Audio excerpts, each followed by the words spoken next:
Hello and welcome back to Lear Live. In this video, we are going to talk about, how we set up our basic chicken coop and how we got started. The last house that we had, we lived in the city, a little bit closer to other people in the neighborhood. This house, we have a little more space and we're spread out, so I can have more chickens. But both places we had built very simple chicken coops. I purchased a really large, the largest one you can get of a coop that comes in a kit, and it was great because we could set it up in a day, and it has a roost in it, it has chicken nest box, and this is it over here. It's covered up in tarps. As you can see, the side of it, it's pretty small. They basically just go in there to sleep at night and to go and lay eggs. And then with the run, I wanted to do it as lightweight as possible because we get a lot of wind during the spring and the fall. And so I just got these posts and some of that fencing, like garden fencing. It's metal. And I also put PVC pipes to make a lighter roof, which isn't great for the rain, but it is good for any birds. The problem with chicken coops is that every predator in the area wants to eat your chickens. So whether it is going underneath the ground, the raccoons will dig, the coyotes will come and break through fencing.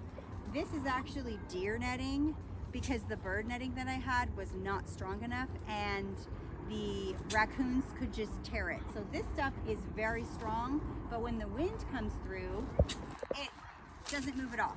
So it has lasted for almost 3 years, but I am currently looking on Pinterest for my dream chicken coop plans that hopefully with your support and your like and subscribe to this channel, we could maybe save some money for a chicken coop.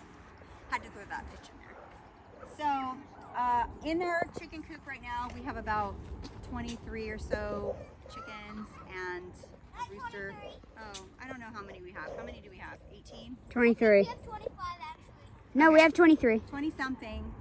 So right now we're getting a little over a dozen a day. It is spring, so it is the time when they are laying the most when there's more hours of daylight. And we try to feed them as organic as possible. I feed them the scraps that I get from the farmer's market, which if you start shopping at farmer's markets and ask them for their scraps, they will usually have a box or a place where they're just gonna throw it away. So you might as well give it to the animals and it offsets the cost of the feed. We currently have 2 turkeys in our pen because they were left over. Oh my gosh, my pig is in heat and is gonna bust out. And then the turkey's gobbling. You left the hose on. We have leftover turkeys from Thanksgiving. We kept a boy and a girl, and the girl started laying eggs, and so we do eat them. I had planned on putting them in the incubator and seeing if we could hatch our own, but I just haven't yet. And so for now we're eating them and they're really, really good. You cannot find them in the store, maybe because turkeys are not around this time of the year. They've all been processed for Thanksgiving. I don't know why there are no turkey eggs, but we have one rooster. He keeps all the chickens happy, and he's actually a really good alarm for if anything's in the yard. He'll start crowing in the night and we know something's prowling around the chicken coop. The turkey, anytime he hears sound, he also gobbles, which gets to be kind of annoying. But we'll see. We'll see how long we keep the turkey. So for now, this is our coop. I wanted to make the run as long as possible. I do let them out to free range around my yard, but then they start eating all of the garden if I have things in my garden that they and so they're really, really easy to take care of. I generally will feed them once a day. I check on them. Oh my goodness, it's like worse than children. I try to keep their coop raked and clean, and I also spread that diatomaceous earth around to keep all the flies and the parasites down. And so that's basically it. If you have 3 or 4 chickens, it is extremely easy to care for them.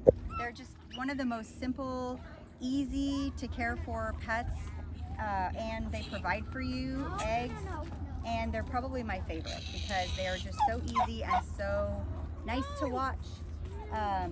But it is very easy to take a corner of your property and put a small little kit that you can buy and let them out every so often. If you let them out too much, they might start pooping all over the patio.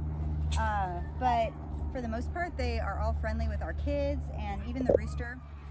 His name's Bruno. No, he's not friendly. He protects the chickens too, because those are his ladies.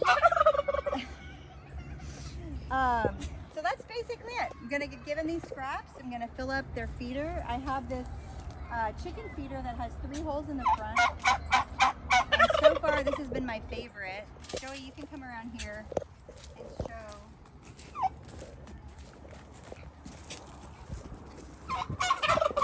There's little holes in the front of the feeder. Can you go around this side, honey? And show the front of the feeder. And this has been the best feeder that I've had because it holds 50 pounds of feed and it doesn't get wet and there's no waste. So I really, really like this feeder. It has saved me a ton of losing the feed, and they all seem to be happy. They're not fighting over it. They just stick their head in and get their feed. And then I have these 5-gallon water feeders that I scrub. And so when we go out of town, then I don't have to worry about giving them water for a couple of days. I know that there are systems that you can use that have those water nipples. That would be ideal, but also leaving water on or risking any leaks with the cost of water is a lot. So I would rather do this. I will put apple cider vinegar, a couple tablespoons every so often in their water to keep their digestive tract healthy. But other than that, that is basically all that we do for our chickens. They have been the best things ever, and then their poop also is fertilizer for the trees. So thank you for watching our video of our chickens. Please like and subscribe, and we'll see you soon.